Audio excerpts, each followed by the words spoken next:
예, 성경은 하나님의 구원 역사가 기록된 책이잖아요.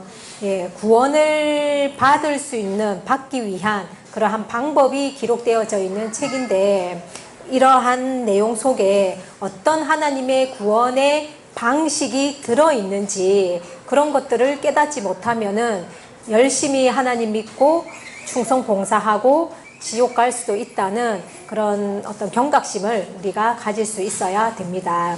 자, 오늘 이 내용을 통해서 어떤 깊이 있는 눈으로 성경을 봐야 하는지를 좀 살펴보도록 할게요. 첫 구절에 보시면, 2절에서 보시면은 예수님께서 천국은 이러죠.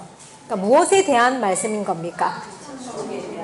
예, 예수님께서 이 땅에 오셔서 천국에 대한 많은 가르침들을 주셨습니다.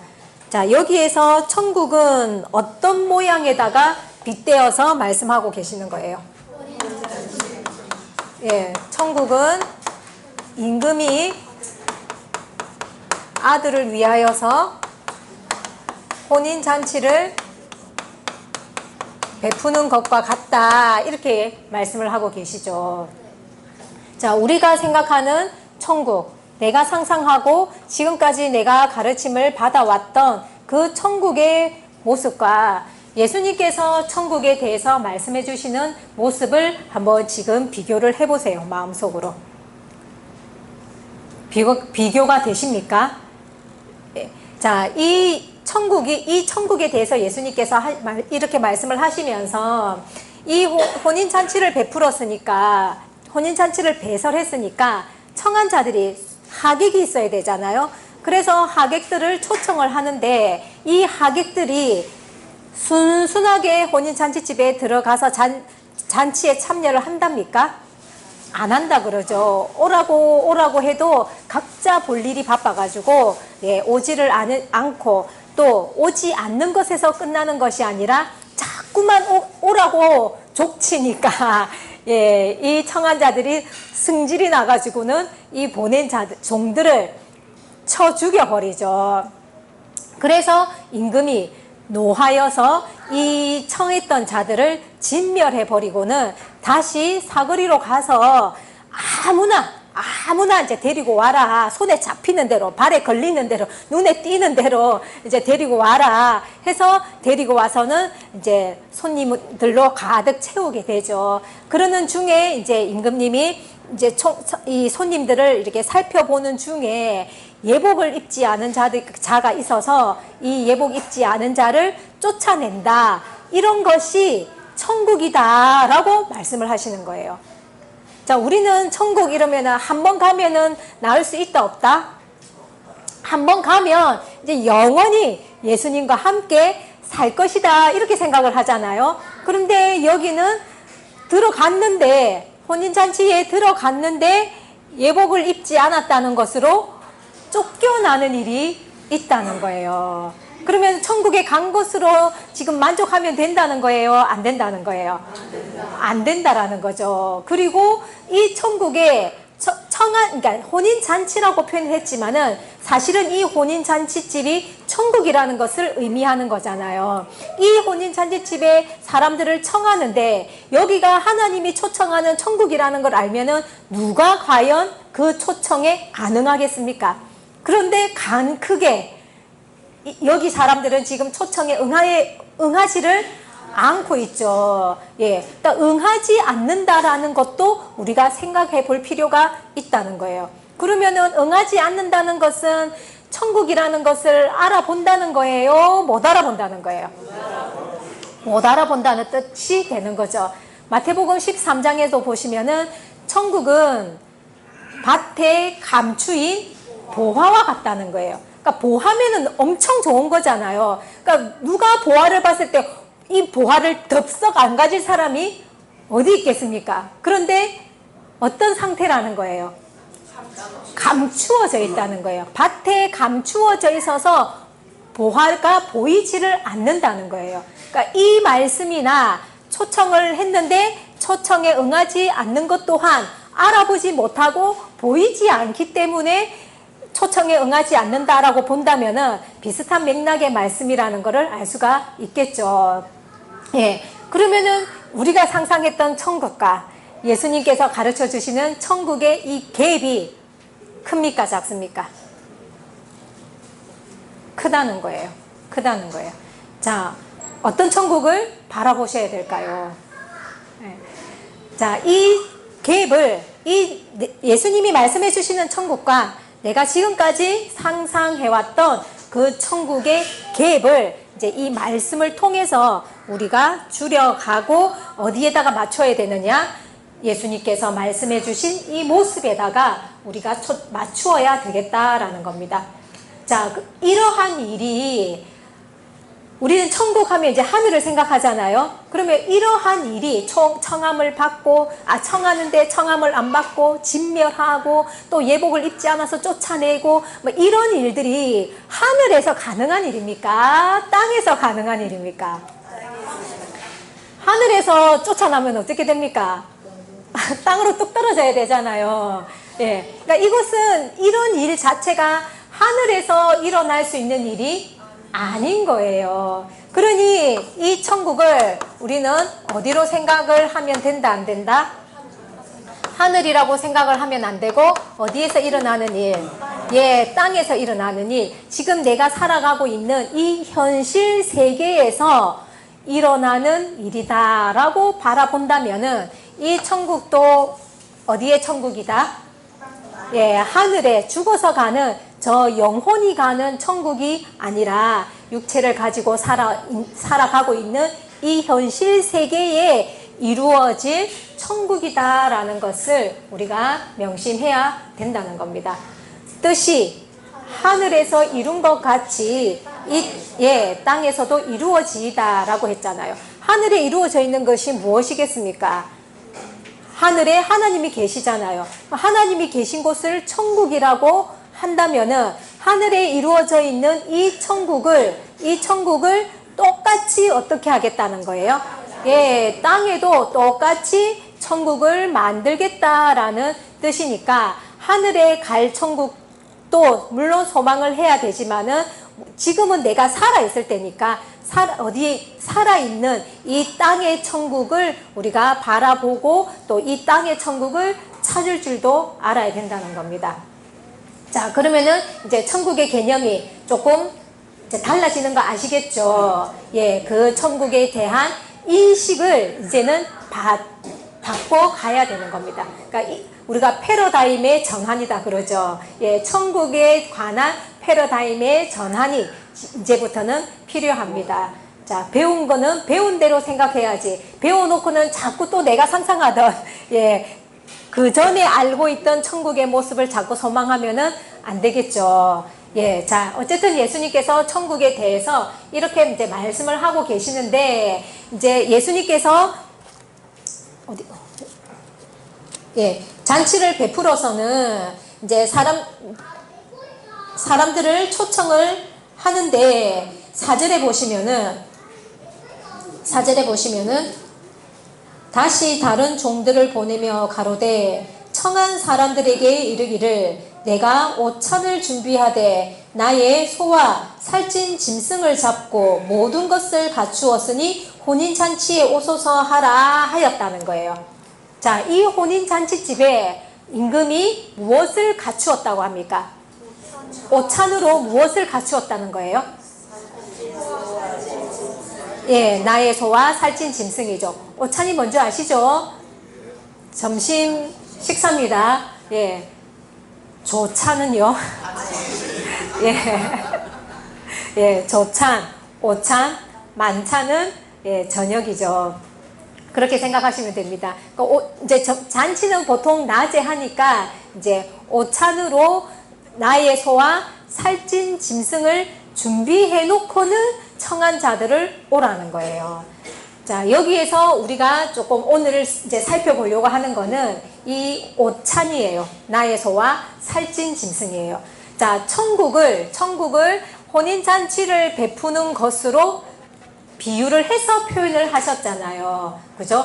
그러면은 이 혼인잔치가 일어나는 곳이 천국인데 실제적으로 이 혼인잔치집을 결혼식장으로 생각하면 됩니까? 안 됩니까? 안 된다는 거는 아시겠죠? 그러니까 혼인잔치집을 문자적으로 그대로 보면은 안 되는 거예요. 그러면 천국을, 우리는 이제 천국 하면은 이제 우리 속에 생각하는 거 궁전, 뭐 이제 그런 궁궐 이렇게 생각을 하잖아요. 그런 집의 개념을 생각하잖아요. 그러면은 여기서 말하는 천국의 모습은 혼인잔치를 베푸는 잔치집의 모습인 거예요. 잔치집. 그러면 내가 천국을 어디를 가야지 내가 천국에 가게 되는 거예요. 잔치집에 가야지 천국을 간 거예요. 근데 이제 그 잔치집이 돌잔치도 아니고 혼인잔치라는 거죠. 혼인잔치. 그러면은 이거를 문자적으로 보면은 안 된다는 거는 일단은 이해가 되시죠? 예, 충분히 이해가 됩니다. 근데 우리가 이제 성경을 어떻게 봐야 된다 그랬습니까? 예, 요 말만큼은 분명히 기억하셔야 됩니다. 성경을 어떻게 봐야 된다고요? 예, 구속사적인 관점으로 성경을 봐줘야 된다라고 말씀을 드렸습니다. 자, 그러면은 이러한 내용도 하나님의 구속사가 담겨 있다는 뜻이 되는 거죠. 예, 그러니까 한 단어를 그러니까 그 한 키워드를 통해서 하나님의 구속사를 찾아서 이 성경을 봐줘야지만이 전체적인 흐름을 알 수가 있는 거예요. 자, 여기서 임금이 아들을 위하여서 혼인잔치를 베푼다 할 때 누구의 혼인잔치냐니까? 아들의 혼인잔치잖아요. 아들의 혼인잔치라니까 이 아들이 누군지 직감적으로는 알겠죠? 임금님은 누구고요?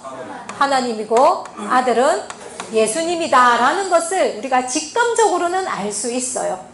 그러면은 예수님의 혼인잔치가 되는 거니까 예수님의 혼인잔치를 하는 곳, 그럼 어떻게 연결시켜야 될까요? 이 혼인잔치, 천국을. 결혼식장으로는 생각하면은 안 되는 거고, 어떻게 연결시킬까요? 예수님이 혼인잔치를 한다면은 어디서 할까요? 예수님은 어디서 할까요? 그냥 생각만 해보세요. 이제 이런 식으로 묵상을 하는 거예요. 이해가 되시겠습니까? 그러니까 우리는 이제 묵상을 한다 이럴 때 이제 그래 그러면은 예수님은 혼인잔치를 어디서 하지? 그 예수님이 혼인잔치 하는 곳에 우리가 가야 천국에 간 거나 마찬가지인데, 그러면 예수님은 어디서 잔치를 하지? 예식장에서 하나? 아니면 교회에서 하나? 뭐 야외에서 하나? 이렇게 생각을 해야 된다는 거죠. 그렇게 생각하는 것이 이제 묵상입니다. 그러니까 그런 묵상을 통해서 이제 성경을 깊이 있게 볼 수 있게 되어진다라는 겁니다.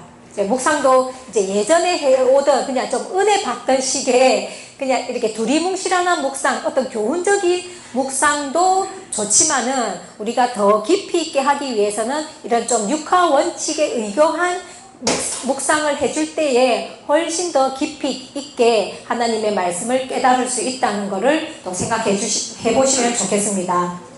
자, 그러면 직감적으로 예수님의 혼인잔치라는 거는 알 수 있겠는데, 이거를 그냥 직감만 가지고 이게 맞아 라고 생각하기에는 좀 불확실하잖아요.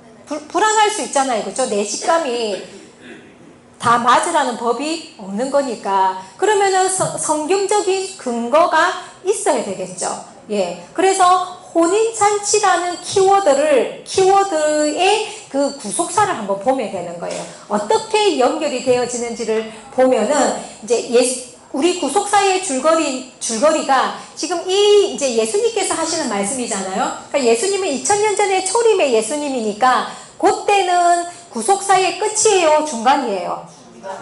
중간인 거 아시죠? 그죠? 그러면 이 드라마가 이제 끝을 향해서 갈 거 아니에요. 그러니까 예수님께서 지금 혼인잔치에 대한 말씀을 하셨는데, 이 혼인잔치에 대한 구속사가 또 끝에 어떻게 이루어진다는 것을 알 수 있겠죠. 자, 계시록 19장으로 가보겠습니다. 어린 양의 혼인 기약이 이르렀고 그 아내가 예비되었다라는 거예요. 자, 이제는 명확하게 누구의 혼인이라는 게 나옵니까? 어린 양이라고 나오죠. 여기서는 그냥 아들이라고만 했는데, 예, 이제 혼인 기약이 이르렀다고 하는 요 시점에서는 이제 누구의 혼인이라는 것이 명확하게 기록이 되어져 있다는 거예요. 그러니까 어린 양이니까 누굽니까? 예수님 맞죠. 그러니 마태복음 22장에서 예수님이 말씀하신 이 말씀도 결국은 누구의 혼인잔치냐? 예수님의 혼인잔치에 관해서 누가 직접 말씀하신 거예요? 예수님이 직접 말씀을 하신 거다라는 거예요. 그러니 예수님이 살아계실 그 당대의 예수님의 혼인잔치에 대해서 기록한 것이다. 아니면 내가 앞으로 나중에 혼인잔치를 열 거야 하고 말씀을 해주는 것이다. 후자가 되겠죠. 먼 훗날 혼인잔치를 내가 베풀 거야. 그때 혼인잔치를 배설을 할 때, 혼인잔치가 열릴 때 사람들이 청할 때 청한다 안 청한다? 청함을 받는다 안 받는다? 예, 무시한다 거절한다 하고는 예수님께서 직접 현장에서 말씀을 해주고 계시는 거예요. 자, 여기에서 이제 그러면은 예수님이 혼인잔치를 베푸는데 이 혼인잔치가 예수님의 혼인잔치인지를 알아볼 수 있는 증표를 주셨어요. 그게 뭐냐니까 나의 소와 살찐 짐승이에요. 그러니까 혼인잔치 집에 가면은 이제 누구의 혼인이라고 이렇게 신랑 신부 이름도 있고 다 이렇게 있잖아요. 그렇죠? 그렇게 우리가 알아보듯이 예수님의 혼인잔치도 예수님의 혼인잔치인데 사실 예수님이 지금 현재 계십니까? 안 계십니까? 예수님이 지금 육체로 계세요? 안 계세요? 그러니까 2000년 전에 그 육체가 그러면은 살아나서 나중에 결혼을 한다는 뜻일까요? 그게 그렇게 생각해야 상식적일까요? 아까 말씀드렸잖아요. 초청한 자들이 응하지 않는다는 것은 예수님의 혼인잔치인지 모르기 때문에 청함에 응하지 않는다 그랬잖아요. 그러면은 이 혼인잔치가 열리는 그 시점을 살아가는 사람들이 알아본다 못 알아본다? 못 알아본다는 뜻인 거예요. 그래서 알아볼 수 있는 증표를 준 것이 뭐냐니까 나의 소와 살찐 짐승인 거예요. 근데 이 혼인잔치라는 말 때문에 다 내가 혼인잔치라고 해요. 제가 아까 얘기했잖아요. 과연 어디서 혼인잔치가 열릴까요? 예식장이에요? 교회예요? 라고 했잖아요. 통일교 문선명도 자기가 어린 양의 혼인잔치를 했대요. 어린 양의 혼인잔치를 했대요. 그러면은 자기들이 말하는 곳은 그 통일교 교단이 뭔 거예요? 혼인잔치집인 거예요. 혼인잔치집인 거예요. 그래서 자기가 뭐고? 예, 어린 양으로서 혼인잔치를 했다라고 이야기하는 거예요.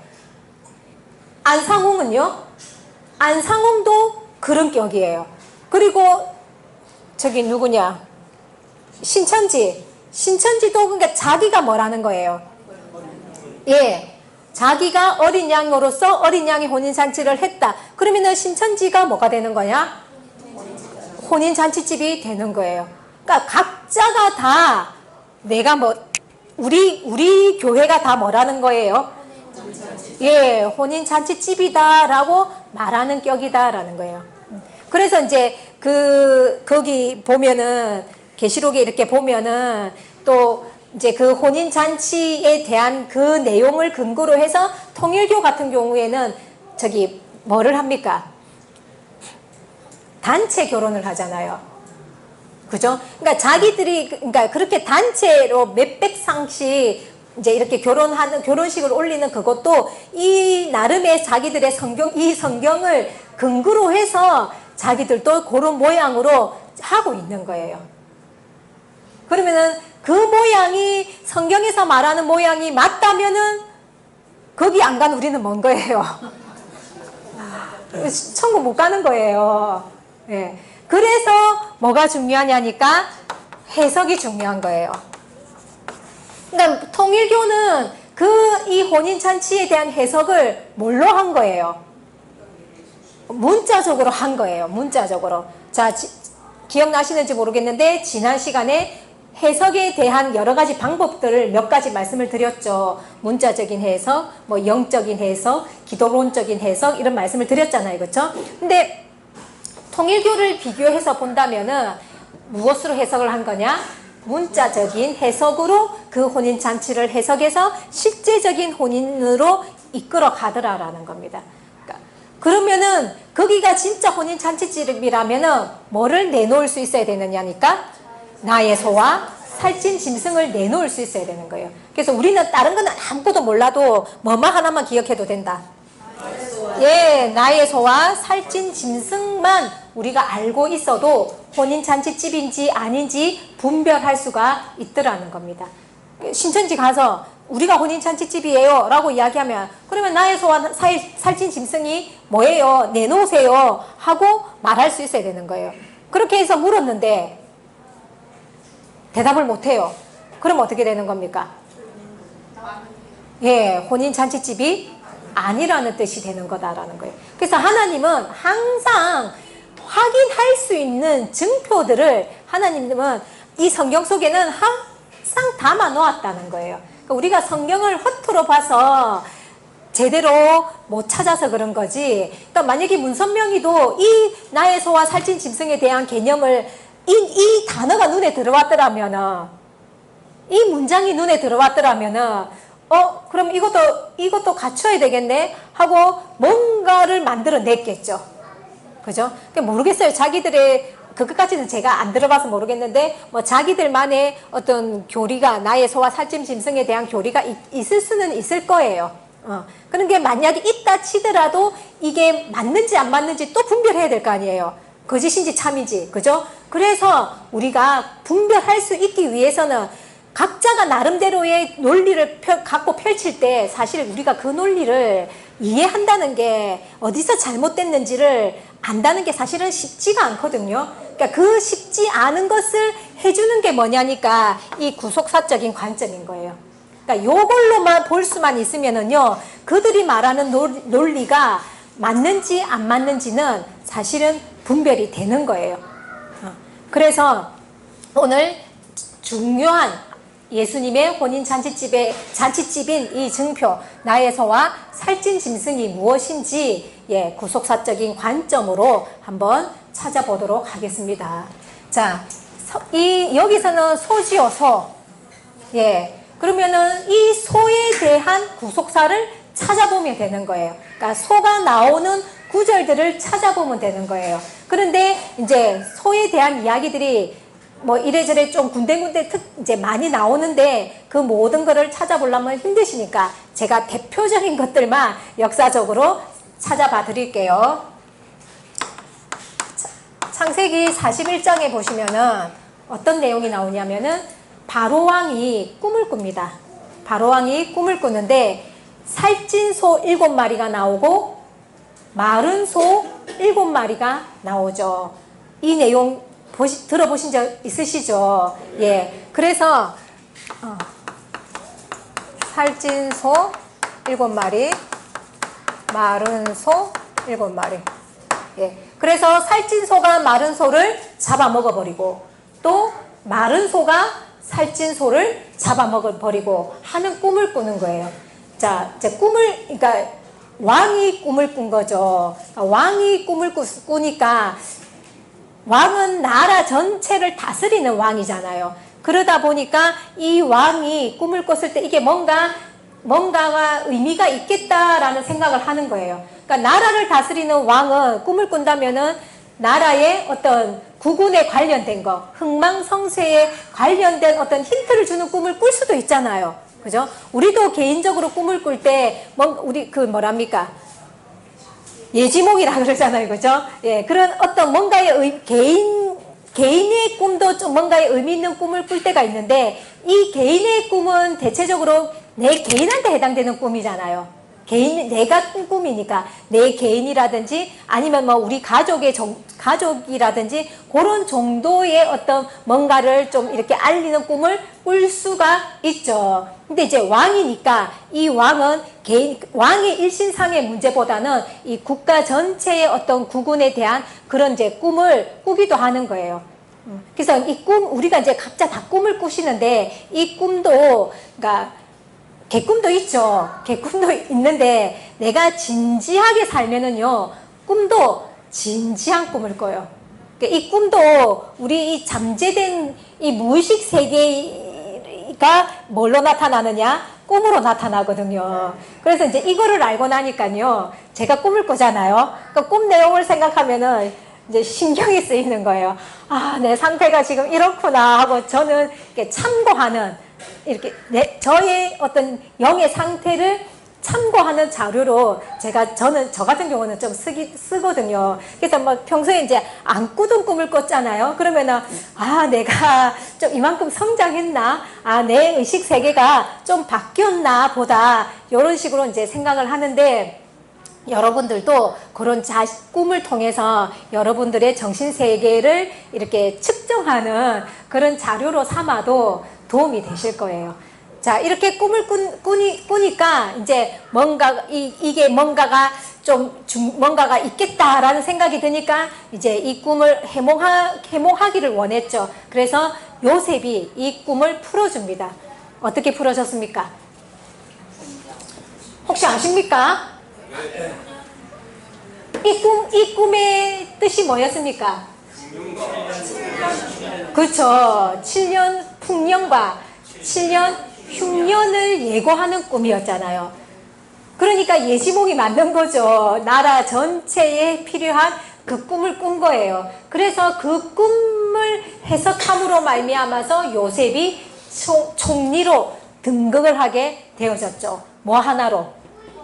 네, 꿈 하나 잘 풀어준 그 결과로 총리의 자리까지 올라가게 되었습니다. 그러면은 이것이 7년 그러니까 이 상황에서 볼 때는 앞으로 일어날 7년 풍년과 7년 흉년을 대비할 수 있는 꿈이니까 이것도 미래를 암시하는 거 맞죠? 그죠? 그런데 이것이 성경 전체로 봤을 때는 단지 바로왕이 살았을 당시에 그 7년, 총 14년의 미래만을 예고한 꿈이겠느냐, 아니면 성경 전체에서 뭔가 구원 역사를 알리는 꿈이겠느냐, 이렇게 또 볼 수가 있는 거예요. 말이 이해가 되십니까? 예. 자, 그러면은 성경 전체로 볼 때는 뭔가 이 성경 전체의 하나님의 구원 역사를 알리는 꿈이겠구나 생각해 볼 수가 있겠죠. 예, 구속사적인 관점으로 보면은. 그러니까 이제 사고가 이렇게 달라지는 거예요. 생각이 더 트이죠. 예. 자, 여기서 소가 등장을 했습니다. 요런 모양으로. 자, 그 다음에는 신명기 25장 4절에는 이제 율법입니다. 25장 4절을 한번 찾아봅시다. 자, 이것은 이제 모세가 받은 율법에 있는 내용 중에 하나입니다. 예, 곡식을 떠는 소의 입에다가 망을 씌우지 말아라 하고 말씀을 하시죠. 자, 그 앞에 내용도 보면은 다른 내용이고, 그 뒤에도 보면은 형사치수 제도라는 다른 내용이 나옵니다. 딱 요 한 구절만 곡식을 떠는 소의 입에 망을 씌우지 말라 하는 이제 이 율법이 나와 있어요. 자, 요렇게만 보면은 이해가 됩니까? 안 됩니까? 요 구절만 단편적으로 보면은 우리가 여기에서 뭔가의 더 다른 의미를 좀 찾기에는 어렵죠. 그죠? 그러니까 그냥 문자적으로 농경 사회였으니까 그 소에 대한 이야기인가 보다, 요렇게 충분히 생각하고 지나갈 수 있는 거예요. 그러니까 율법이다 보니까, 특히 또 구약에 주신 율법이니까 오늘날 신약을 살아가는 우리들에게는 이게 또 필요합니까? 안 필요합니까? 예, 우리가 지금 도시에서 살고 있습니까? 농촌에서 살고 있습니까? 예, 도시에서 살고 있으니까 더 필요 없는 이야기고, 또 농촌에서 산다 하더라도 요즘 소가 일합니까? 경운기가 일합니까?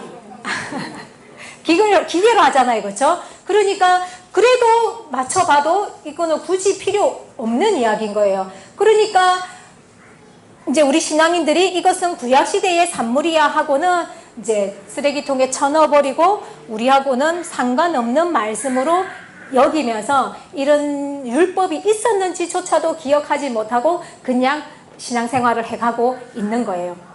자, 이 속에도 이제 구속사적인 관점으로 보면 뭔가 구속사가 있겠다 없겠다? 예, 있겠다라고 생각을 할 수가 있겠죠. 자, 그 다음에 사무엘상 6장에는요. 사무엘상 6장에는 이스라엘 백성들이 이제 전쟁을 할 때마다 언약궤를 항상 들고 나갔어요. 전쟁터에. 언약궤가 있어야지만이 전쟁을 이길 것 같은 그런 주술적인 신앙으로 그 언약궤를 들고 나갔어요. 부적 들고 나가는 거나 마찬가지인 거예요. 그러니까 주술적인 거죠. 그렇게 언약궤를 들고 나가는데 이 언약궤를 뺏겨버렸어요. 블레셋 민족에게, 군대에게. 그래가지고 이 이제 블레셋 군대가 이 언약궤를 자기들의 신상을 갖다 놓은 신전에다가 딱 갖다 놓았거든요. 그랬더니 그 다음 날부터 그 신전에 다곤 신이라는 신상이 있어요. 그 신상이 넘어져 있고, 그래서 또 세워놨더니 그 다음 날에는 신상이 목이 부러져 있고 막 이러는 거예요. 그러니까 신상이 부러져 있고 이러니까 이 블레셋에서는 뭔가가 이게 심상찮지 않다고 생각을 한 거죠. 그래서 이제 원인을 찾아보는 거예요. 뭐 때문에 이러지? 생각해보니까 이제 언약궤가 들어오고부터는 이제 그런 일이 발생을 했다 싶은 거예요. 그래서 이제 그러면은 이 의논을 합니다. 어떻게 할래? 그러니까 그럼 언약궤를 다시 갖다 놔보자 라고 합니다. 그래서 이제 이 언약궤가 없으면은 또 아무 일이 안 생기면 진짜 언약궤 때문인 게 맞는 거잖아요. 그래서 이제 언약궤를 다시 갖다 놓자 하는데 이거를 그냥 갖다 놓지 말고 진짜 언약궤 때문인지 아닌지를 자기들이 확인하기 위해서 젖소 있죠. 새끼를 갓 낳은 소를 이제 이 수레를 끌게 만들어요. 예.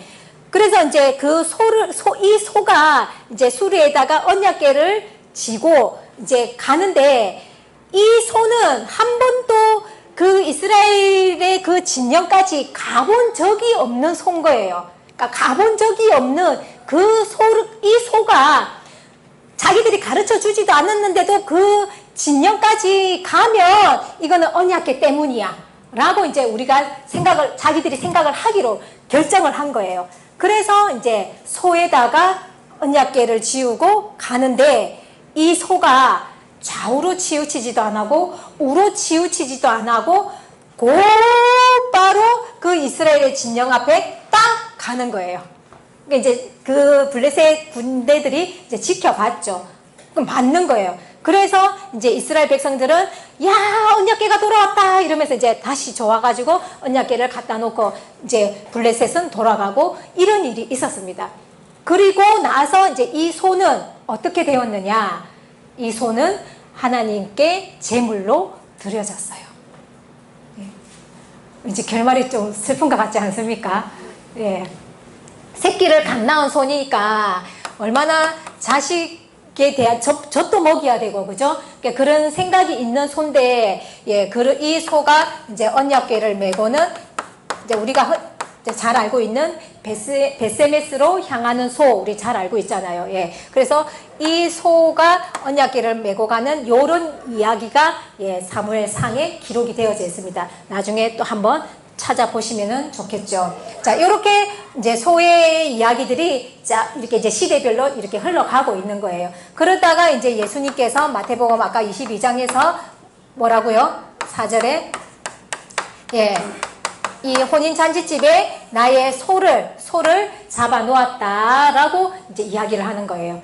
자, 이렇게만 이제 보니까 뭔가 다 각자의 다른 내용인 것 같잖아요. 네. 그죠? 다른 내용을 이야기하는 것 같은데 우리가 어린 양도 구속사를 받았죠. 어린 양의 아벨이 바친 어린 양, 모세가 바친 어린 양, 또 다윗이 양치기로 나타나고, 뭐 야곱이 제사를 늘릴 때 전박이 양을 만들었고, 뭔가 별개의 내용인 것 같았지만은 이 양에 담긴 의미는 결국 누구를 향한 거였더라? 예수님을 향한 거였더라. 그래서 그러니까 양은 예수님을 의미하는 것이야 하고 하나의 뜻으로 통일이 되었었잖아요.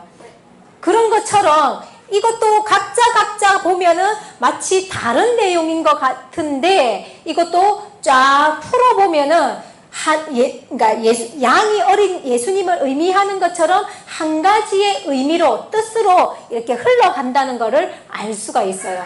자, 이 소에 대한 이야기를 사도 바울이 하셨거든요. 자, 사도 바울이 어떻게 이야기를 했는지 요거 찾아보겠습니다. 고린도전서 9장 9절입니다.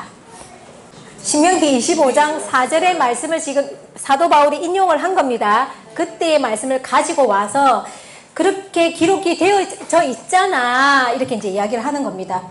하나님께서 어찌 소들을 위하여 염려하심이냐 이러는 거예요. 그러면은 지금 모세를 통해서 주신 율법이잖아요. 그죠? 그러니까 모세를 통해서 지금으로부터 치면은 3,500년 전이고 예수님 때로부터 치면 1,500년 전에 이 율법을 주신 것은 우리가 그냥 액면적으로 볼 때는 마치 소를 위한 율법인 것 같은데 어떻다는 거예요? 어찌 하나님이 소를 위한 염려겠느냐 이렇게 이야기하는 거예요. 그러면 소를 위한 거다? 아니다? 아니다라는 거죠. 소, 구제역이나 걸리면은 소든 돼지든 우리가 몇 천만 마리씩 죽이잖아요. 예, 그렇게 죽일 수 있는 이 소를 위해서 하나님이 이 율법을 주셨겠냐 이 말인 거예요. 그러면 뭐를 위해서 주신 거냐? 자, 10절을 보세요.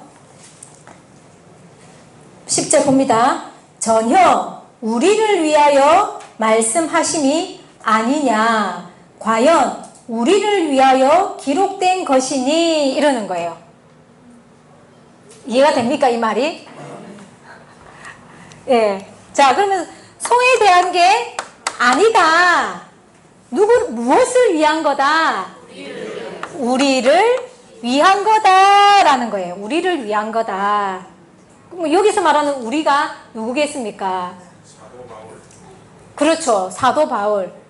사도 바울과 함께하는 사람들이겠죠. 그러니까 사도 바울은 하나님의 말씀을 전하는 목자였잖아요. 그래서 뭐다? 하나님의 말씀을 전하는 목자다 이 말인 거예요.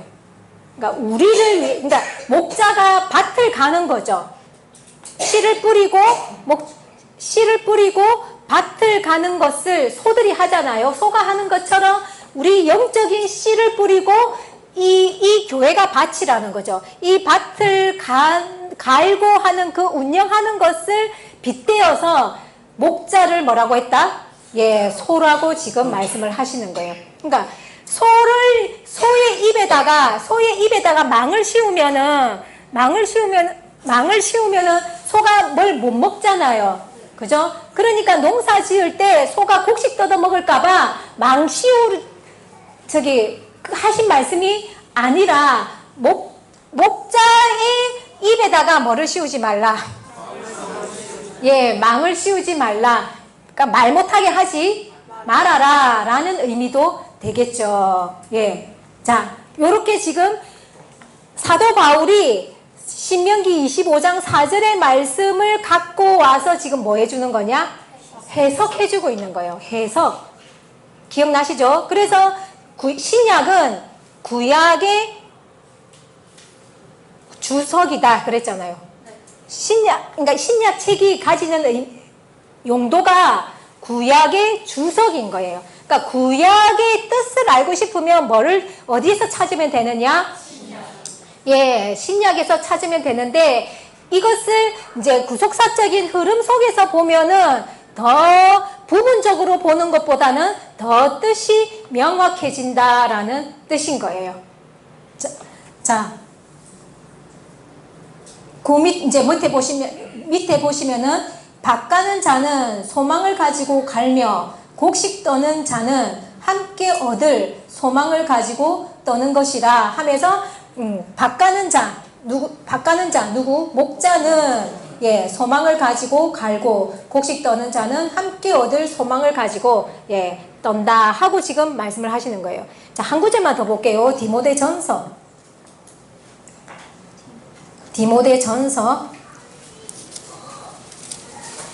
5장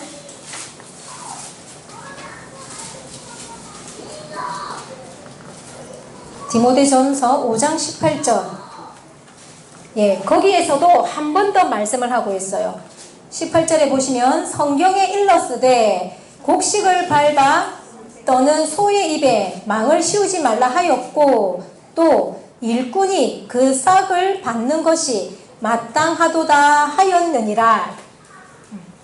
그러니까 이 일꾼은 하나님의 종이다 이 말이겠죠. 목자들이겠죠. 그러니까 목자들이 지금 이렇게 이제 말씀을 전하고 이런 일을 하나님의 일을 하잖아요, 그죠? 그러니까 이렇게 일을 하는 이 일에 뭐를 받는 것이 합당하다?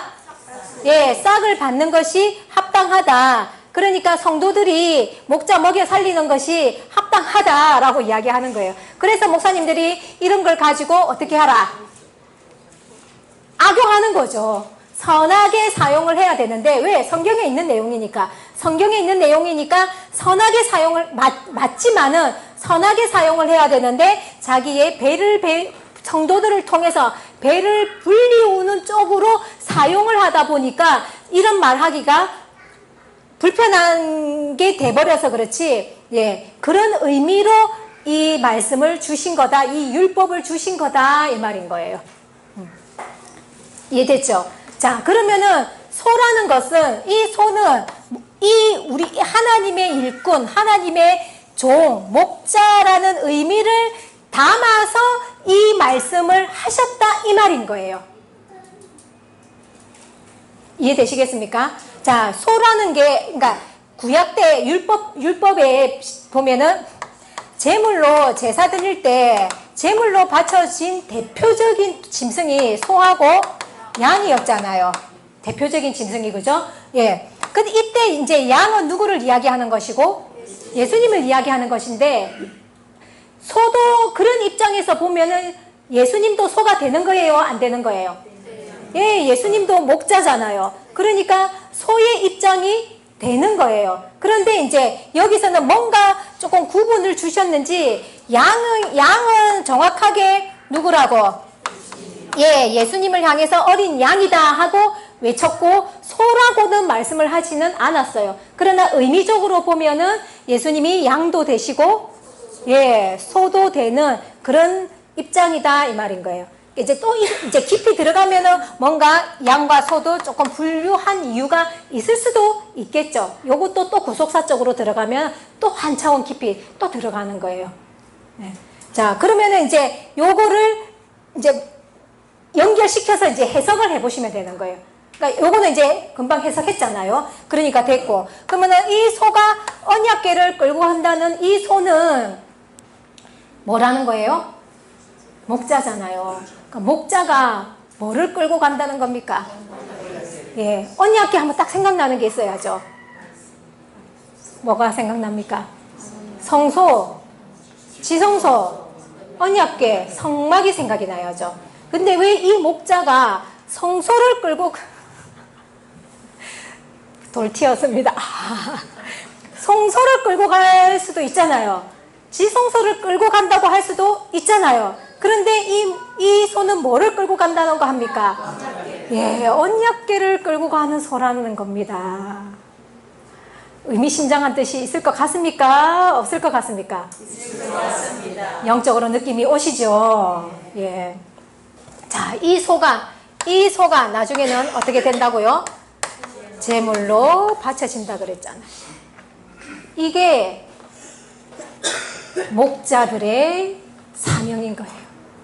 그러니까 목자들이 가는 길은 실컷 일하고 마지막에 제물로 하나님께 드려지는 삶이 목자인 거예요. 자, 이런 거를 알면 저 무조건 목자 할래요 이럴까요 안 할까요?